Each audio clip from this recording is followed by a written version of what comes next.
I was baptized as a baby. I was, I think, 3 months old, and you have no recollection of the event. Obviously, I don't remember my baptism. Well, you never remember being baptised.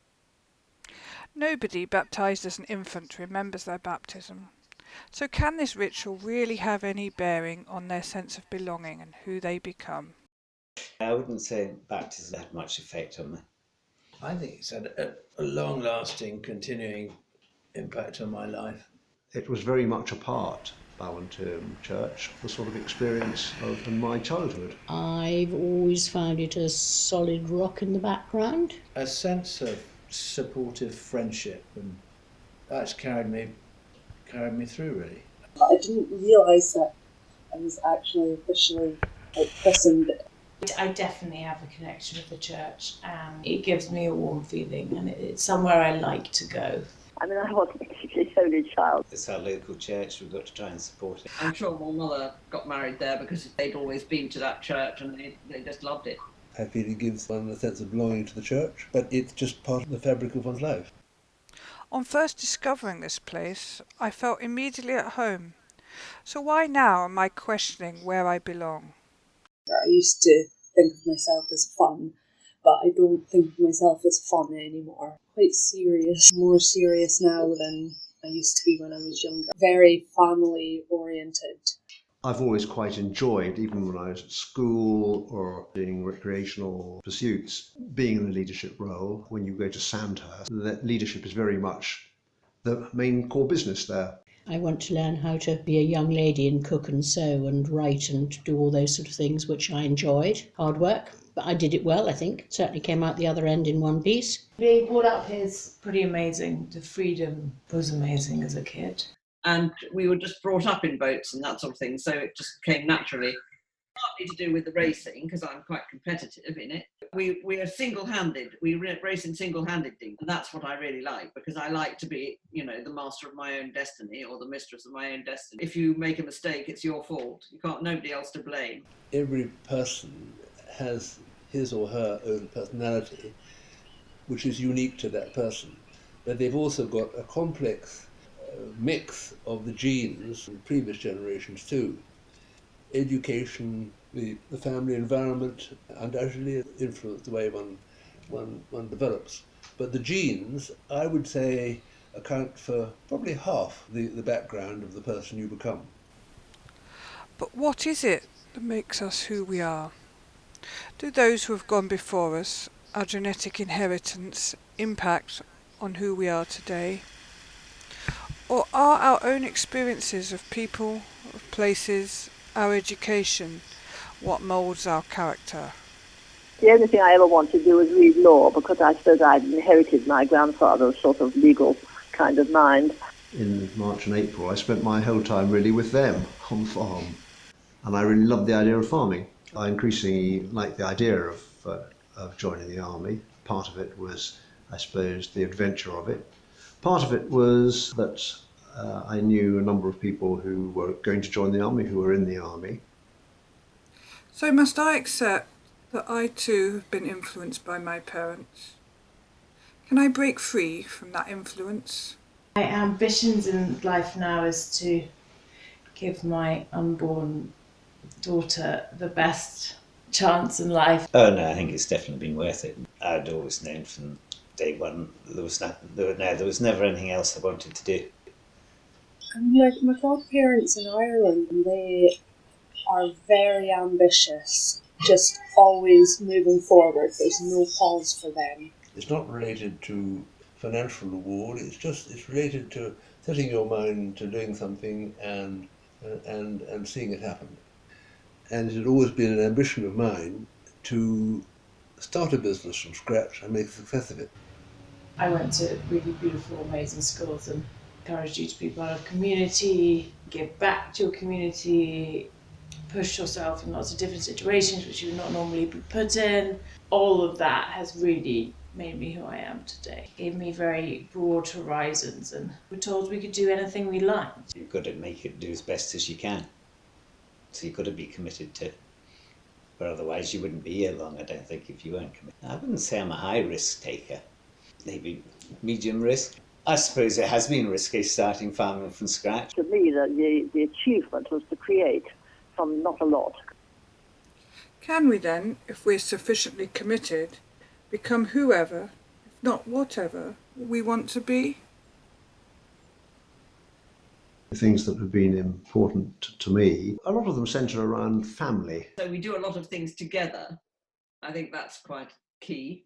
And I had a lovely family. I mean, all my aunts, uncles, we were very close-knit families on both sides. And so I think that's a great strength. It's something you've got to work at. It doesn't just happen. It was difficult. My main concern is that our family must stay together. Perhaps instead of trying to distance myself from the influence of my family, I should embrace them. I was pretty shallow as a girl, I think. Didn't really think much about anything much. Did all the things that my family did. Went to church because my family went to church. We're atheists now. Northern Ireland was one of the places that we deployed to, which was a tragic place. But at least you felt you were doing a good job in trying to keep the peace there. And then they would take us and just drop us at one end of, say, Glenafric and give us a map and a tent and some food and tell us that we had to be at the other end in a week. Sent off to boarding school when I was 8, which I found quite tough. Didn't really enjoy it because you were thrown in at the deep end and that was it. So it probably did give me the confidence to go off and do what I want. If any inspiration is to be taken from the people I've listened to, it's the importance of having the courage to follow your dreams. What is it I am trying to get out of this world? I'm not particularly religious. I'm more a humanist, not being entirely selfish in what one is trying to get out of this world, looking after fellow human beings, looking after them and their environment, and in terms of charity and love and many of the other teachings of Jesus Christ. There's loads of people throughout my life that have just influenced me just from their kindness, just keeping my eyes open to what's actually going on around you and not just trying to fall out and think about yourself. I remember my rector saying, boys, at this stage, you can bow your head, you can clasp your hands. No, you get down on your knees. I definitely have faith in something. I don't know what it is, but I have faith that there's something out there that's definitely a higher power than we are. I think even more that spiritualism of some sort, I think, is very important to us all. Do I really try hard enough not to be selfish and to form a deep affection for others? You deal with what you're given, don't you? I went off to school, I think, probably with unrealistic hopes of fun and friendship and didn't find it. But I think probably the experience of being properly bullied in Katmai teaches you to shut doors, but you close yourself off just in case. And I think still I find that a difficult one to deal with all these hundreds of years later. She contracted breast cancer.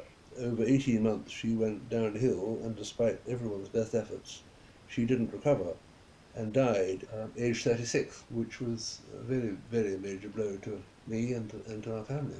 Emma was 1, Andrew, I think, 7, and Eric 6. And I thought, and I still think, that a loving God, I just questioned in my mind why a loving God would do that to a family. I lost my brother when I was 18, pretty awful circumstances, and what it did was it brought my parents and I together. Gosh, it reinforced the perspective of family. You've got to make the effort, you've got to do it, and the more you put in, gosh, the more you get out. So I lost my home, my toys. My nanny died of a tumour in the brain in March, and that was all aged 5, which was quite an impacting start to life. So you would realise that, you were just lucky to be alive, really.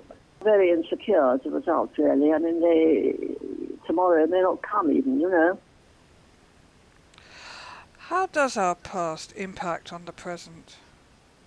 Have I really learnt to live with myself and all that haunts me? Do I really appreciate and invest in all that I do have? although I have had one or two exciting things in my life, a lot of my life in the army is relatively mundane stuff. Instead of ignoring things that you could be doing and lying to yourself, thinking, oh, I am a good person, when you're really not trying to go out of your way to sort of... You live your life according to a set of values. You don't think about them and analyze them and say, I'm doing this because. You just do it. I don't really feel that individuals, in a true sense, own land. The land is there. We're here, if you like, we're here as custodians of the land for our allotted span. Now we can make the world a bit better and keep it for a bit longer, and it's not always this nice. We're very fortunate here. What has struck me most from spending time with this collection of individuals is their overwhelming sense of humility. It is easy to judge people, to skim the surface of another's life, and to think in terms of them and us. But are these people any different from anyone else? Well, hopefully I've done some good in the community, and hopefully I've left it better than it was when I started it. He unfortunately died before he could ever come to England to see us. It's a real shame. It's sad that we never met our grandfather. Never met either of our grandfathers. Your descendants are your legacy, really, I think. When I depart this mortal coil, I just want to know, whoever comes after me is safe, healthy and happy and fulfilled. There's no point, I don't think, in getting too wrapped up about what one leaves behind. I think we all get something from where our family's been. But beyond that, no. I think I'd like to have all the recipes that I make written down into an actual book, so that could be passed on through the generations, and just great granny Terry's cookies or something like that. Yeah, just kind of live on through my cooking, really. Can't really think of any other way I would make more. I'd like to think that I've left two capable, competent daughters.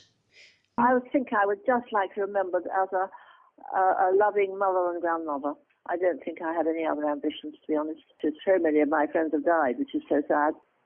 I think one's here in one's allotted time to do what one can to make one way in life. I think the most important legacy one leaves behind is the family.